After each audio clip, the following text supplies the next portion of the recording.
Long ago, Princess Lily loved the ocean. One day, a glowing pearl led her to a sea palace. The Sea Queen needed help.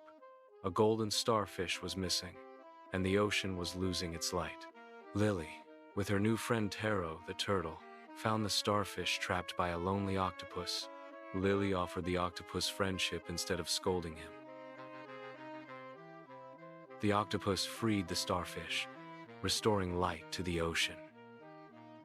The Sea Queen celebrated with a feast and gave Lily a magical seashell necklace to return anytime. Lily kept the sea palace a secret, ready for more adventures. One evening, Anna saw a strange light above Arendelle's mountains, and Elsa felt a pull in her heart.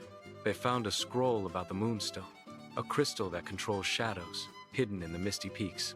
Worried it could darken Arendelle, they set out with Kristoff, Olaf, and Sven. They faced moving trees, whispers, and long shadows. In a hidden valley, they found the Moonstone guarded by the Keeper of Darkness, who warned of facing their shadows. Shadowy versions of Anna and Elsa appeared, echoing their fears. Anna declared they'd face them together. Elsa used her magic to reflect the Moonstone's light, scattering the shadows. The Keeper vanished, leaving the Moonstone hidden. They learned true power is facing fears with love. Back in Arendelle, the light disappeared, and a warm dawn arrived. Olaf joked about his shadow having a carrot nose, and everyone laughed as the day began, brighter than ever. In the magical kingdom of Leora lived Princess Alara, kind but shy. One day, she found a silver crown in the garden. A fairy said it was the crown of confidence, reminding her of the bravery inside. That afternoon, a messenger announced that a dragon blocked the river, leaving villages without water. Alara, surprising everyone, declared she would help. She rode to the dragon's cave and found him lying across the riverbed. "Great dragon," she said, "please let the river flow." The dragon explained he'd fallen asleep, causing rocks to trap the river. Alara suggested they move the rocks together. The dragon, surprised by her kindness, agreed. They cleared the river, and the villagers cheered Alara's bravery. Alara realized the crown only helped her see the courage she always had. She taught the kingdom that bravery isn't about never being scared, but believing you can do what's right. In a cozy cottage, an old woman baked a gingerbread man. As soon as she opened the oven, he jumped out, shouting, "Run, run, as fast as you can. You can't catch me. I'm the gingerbread man." The old woman and man chased him, but he was too fast. He met a cow who wanted to eat him, but he ran on, singing his rhyme. Next, a horse tried to catch him, but he escaped again. He reached a river, and a sly fox offered to help him cross. The gingerbread man climbed onto the fox's tail, then its back, and finally, its head. In the middle of the river, the fox tossed his head and ate the gingerbread man in one bite. The old woman and man decided to bake a dozen more. Once upon a time, in the kingdom of Rosewood, there lived a princess named Amara. She had everything a princess could wish for: sparkling gowns, a tall castle, and fields of roses that bloomed just for her. But Princess Amara was different from the other princesses in the fairy tales. Her nose was crooked, her ears were too big, and her skin had many spots. The people of the kingdom whispered and called her the ugly princess. At first, Amara felt sad. She thought beauty was all that mattered. But instead of hiding away, she began to spend her days helping others. She carried food to the poor, cared for lost animals, and told stories to children. One day, a great shadow fell over Rosewood. A fierce dragon came to the kingdom, breathing fire and scaring everyone away. The bravest knights tried to fight it, but none succeeded. Amara, though afraid, walked toward the dragon. She did not bring a sword or shield. Instead, she carried a basket of apples and honey. She looked into the dragon's angry eyes and said, "You must be hungry and lonely. Here, eat. You don't need to burn our homes." The dragon blinked in surprise. No one had ever spoken to it kindly. Slowly, it ate the apples and honey. For the first time, the dragon calmed down and curled up peacefully beside her. The people of Rosewood cheered. They had never seen such courage and kindness. At that moment, they no longer noticed Amara's crooked nose or big ears. What they saw was her golden smile, warm, gentle, and full of love. From that day on, she was no longer called the ugly princess. Instead, she became Princess Amara the kind-hearted, the most beloved Princess Rosewood had ever known. And everyone learned a very important lesson. True beauty shines from the heart, not the face. Once upon a time, in the shining kingdom of Lunaria, there lived a gentle and kind princess named Arya. She was loved by her people, not only because she was beautiful, but because she had a brave heart and always cared for everyone in the land. Every morning, Princess Arya would walk through the royal gardens, talking to the flowers, feeding the doves, and listening to the whispers of the wind. But one morning, something strange caught her eye. Beneath a silver rosebush hidden under soft petals, she saw a faint glow. Curious, she knelt down and uncovered an ancient crystal staff. The staff glittered with rainbow light, and to her surprise, it whispered softly, "Princess, the kingdom needs your light." Startled, Arya carried the staff to the castle library, where the wise old scholar Master Cedric studied ancient magic. "This," he said, adjusting his spectacles, "is the legendary Staff of Light, once held by the first queen of Lunaria. It holds the power to protect our land. But remember, Princess, the staff's true strength does not come from magic alone. It comes from kindness and courage."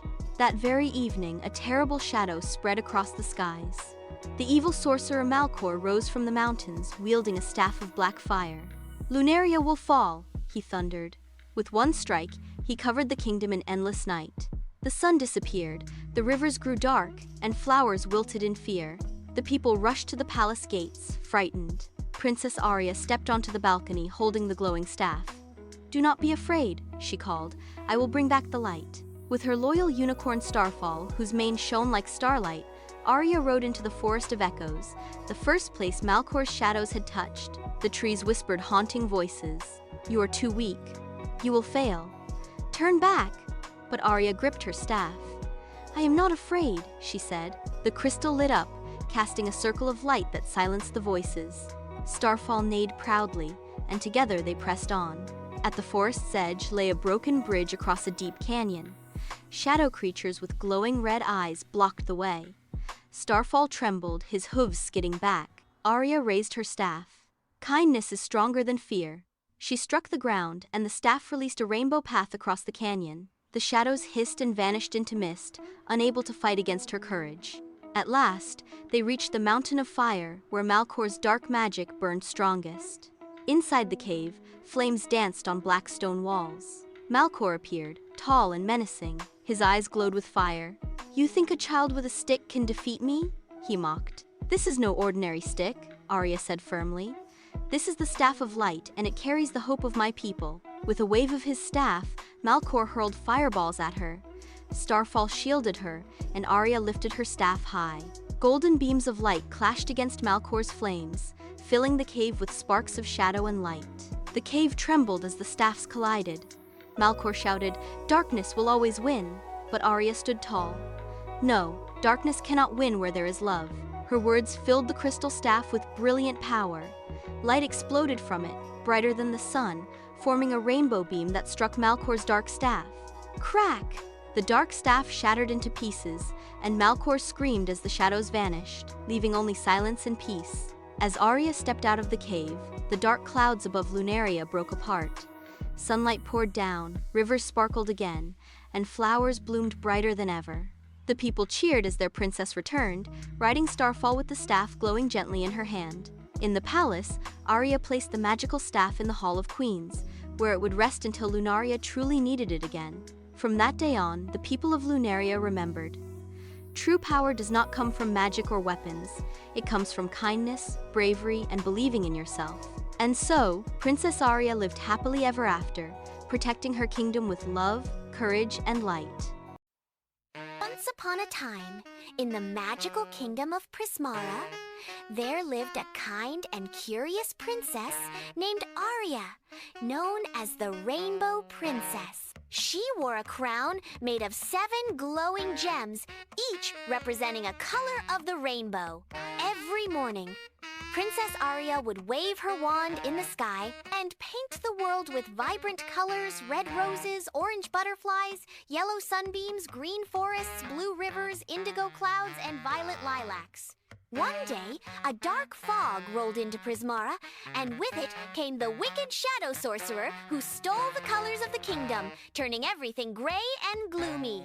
Without colors, the flowers wilted, the birds stopped singing, and even the people lost their laughter. Arya's rainbow crown dimmed, and the kingdom cried. Determined to bring back the colors, Princess Arya set out on a journey, riding her silver-winged unicorn named Lumi through the fading lands. She visited the Cavern of Crystals and solved the riddle of red, returning the first spark of color to her crown and to the roses of the land.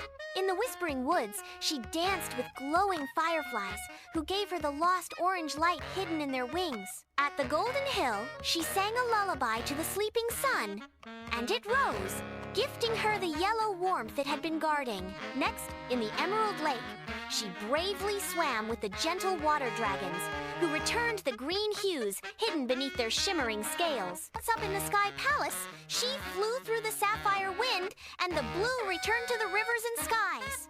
In the Twilight Peaks, she faced the indigo storm and calmed it with her kindness, earning the 6th color back. Finally, in the Valley of Dreams, she met a lonely violet butterfly, the last color hidden in a dream. She gently kissed it, and the final hue returned to her crown. With all 7 colors restored, Arya flew back to Prismara, and as she waved her wand, the rainbow arched across the kingdom once more. Joy returned, the people cheered, and the flowers bloomed again. The evil sorcerer vanished with the fog, defeated by Arya's courage and kindness. From that day on, Princess Arya became the guardian of the rainbow, reminding everyone that light and love will always bring color back to the world. Once upon a time, in the kingdom of Leora, there lived Princess Amara, a kind and beautiful girl who had one strange thing about her: she never smiled. No matter how many jokes the jesters told, how many songs the musicians played, or how many gifts the people offered, her lips remained still, her face always calm but never joyful.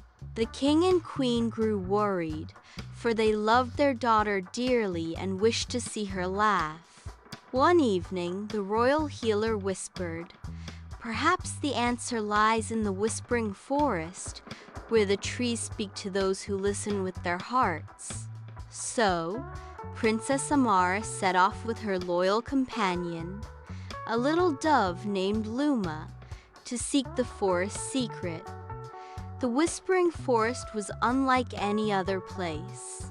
The trees leaned close to one another, murmuring secrets in the wind. Their branches bent low as if guiding Amara deeper inside. Suddenly, the princess heard a voice not loud, but soft like the rustle of leaves. "Child of silence, why do you hide your joy?" Startled, Amara placed her hand on her heart. "I cannot smile. I do not know why. I feel warmth in my chest sometimes, but it never reaches my face." The trees sighed, their whispers weaving into a song. To smile, you must find the lost pieces of laughter hidden in our forest. Seek them in the streams, the flowers, and the stars that fall to the earth. Amara followed the whispers. By the crystal stream, a group of frogs tried to leap across stones, but they kept slipping and tumbling with the silliest plop into the water. Even Luma chirped in giggles. Amara felt her lips twitch for the first time. In the meadow of blossoms, a patch of daisies began dancing together, twirling in circles as though the wind was their music. Their clumsy, happy dance made Amara's eyes sparkle, though her smile still did not come. Under the starfall tree, at night, silver stars fell gently from the sky, turning into glowing fireflies.